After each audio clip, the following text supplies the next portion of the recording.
تاریخ کے اوراق گواہ ہیں، جب زمین پر طاقت کو خدا سمجھا گیا تو آسمان سے فیصلہ نازل ہوا۔ یہ ہے قدیم مصر، عظیم رام، بلند محل، مگر ان دیواروں کے پیچھے غرور پل رہا تھا۔ ایک ایسی سلطنت جس کی بنیاد صرف انصاف پر نہیں، خوف پر تھی۔ دیواروں پر نقش تھے، مگر دلوں پر ظلم کی تحریر لکھی جا چکی تھی، اور نیل کی لہریں خاموش تھیں، مگر تاریخ طوفان سے پہلے کی خاموشی کو پہچانتی ہے۔ اس سلطنت کا بادشاہ خود کو رب کہتا تھا۔ اس کے ایک حکم پر زندگیاں بدل جاتیں اور ایک اشارے پر موت بانٹ دی جاتی۔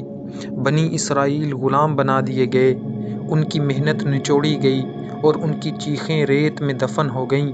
فرعون کے خوف نے حد پار کی اور معصوم بچوں کا خون بہایا جانے لگا، مگر جسے وہ مٹا دینا چاہتا تھا وہی اللہ کے منصوبے کا حصہ تھا۔ پھر اللہ کا حکم آیا اور ایک بندہ عصا تھامے دربار میں کھڑا ہوا۔ دربار سناٹے میں ڈوب گیا اور غرور لرزنے لگا۔ پیغام واضح تھا، اللہ ایک ہے اور غلامی کا خاتمہ ہونا ہے، مگر تکبر نے آنکھوں پر پردہ ڈال دیا اور حق کو جھٹلا دیا گیا۔ پھر وہ رات آئی جب خاموشی نے قدموں کی آواز سنی۔ بوڑھے، بچے، عورتیں سب امید کے سہارے چل رہے تھے۔ پیچھے سے گرد اڑاتی ہوئی طاقت آ رہی تھی۔ فرعون کا لشکر آ رہا تھا، سامنے ایک بے رحم سمندر تھا اور پیچھے ظلم کی تلوار تھی۔ انسان نے ہمت ہارنی چاہی، مگر اللہ نے نہیں۔ حکم ہوا اور سمندر پھٹ گیا، پانی دیواروں کی طرح کھڑا ہو گیا اور راستے بن گئے۔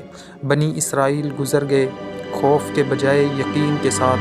فرعون نے بھی پیچھا کیا، غرور اب بھی زندہ تھا، مگر جب حد پار ہوئی تو حکم بدل گیا۔ طاقت، لشکر، غرور سب سمندر میں دفن ہو گیا۔ سمندر خاموش ہو گیا، مگر فیصلہ ہو چکا تھا۔ فرعون کا جسم باقی رکھا گیا، نشان عبرت کے لیے، تاکہ آنے والی نسلیں دیکھ لیں انجام کیا ہوتا ہے۔